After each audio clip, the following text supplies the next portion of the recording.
我去，我去，我去，这车越野老炮来了都得迷惑。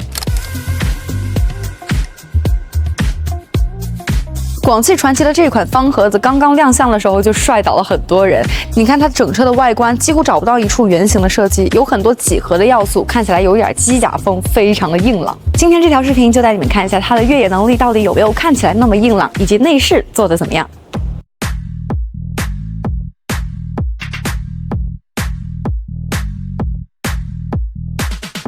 3把锁带大梁，离地间隙现场给你们测一下。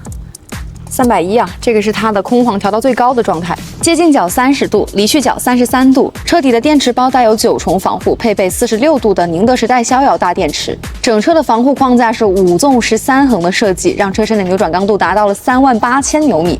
前后的灯组、门把手外面这一圈以及整个车身的线条都是有棱有角的感觉。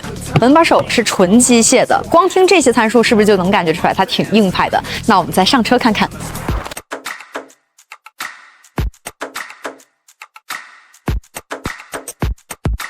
坐进这台车的车内，你会觉得它跟很多传统的越野车不一样，有很多非常有意思的好玩的设计。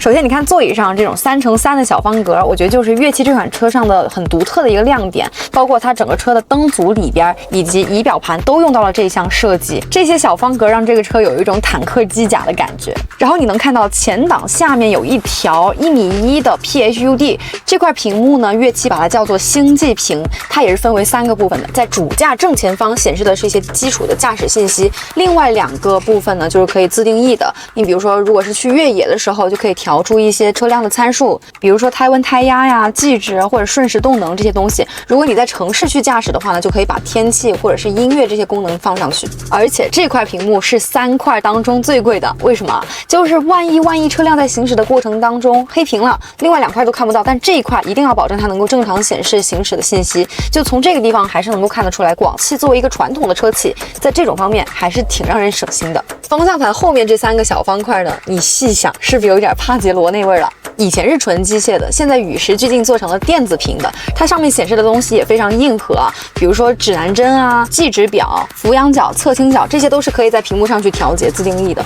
组件上也设计了非常可爱的萌宠，有鳄鱼、有熊猫，还有柴犬，这些萌宠都是会随着车辆的行驶去变换表情的。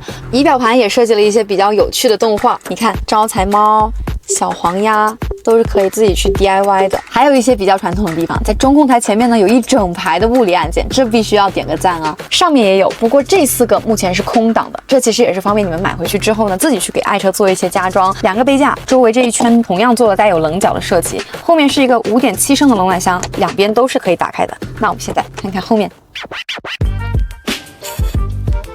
第2排的地板是纯平的，并且呢，座椅是带有电动滑轨的，而且椅背呢是可以向后电调到127度，所以说你看我整个坐在这儿的状态是相当舒服的。你们能看到这车的座椅是相当厚实的，它是那种柔软中又带有支撑性的座椅，坐进来不会像传统越野车一样就梆硬颠得慌的感觉。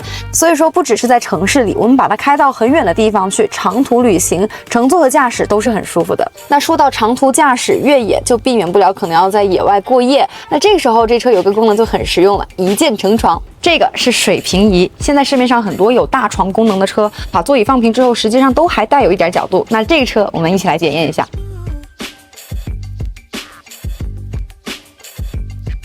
怎么样？再加装床垫就是你今晚的1.9米大床房。这车的好玩之处就在于，你可以根据自己的喜好给这车做很多有意思的改装。那如果这车给到你的话，你最想把它开去哪里呢？